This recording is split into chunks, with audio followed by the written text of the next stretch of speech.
তো এখন আমরা জানবো যে এখান থেকে প্রতিরোধ বা প্রিভেনশন আমরা কিভাবে করব।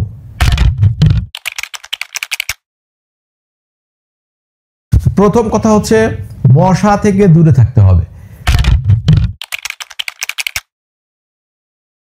এটা আপনি মশারি টাঙায় পারেন, কয়েল জ্বালায় বলেন, অ্যারোসল দিয়ে বলেন, বা মশা উৎপাদনের যে জায়গাগুলো মানে আশেপাশে ঝোপঝাড় পরিষ্কার রাখা বা পানি জমতে না দেওয়া এবং সব সময় পানির একটা ফ্লো ক্রিয়েট করে রাখা।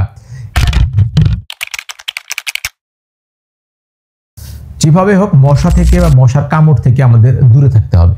নাম্বার 2 যেটা আমরা করব হচ্ছে পরিষ্কার পরিচ্ছন্ন থাকবো এবং হাইজিন মেনটেন করব।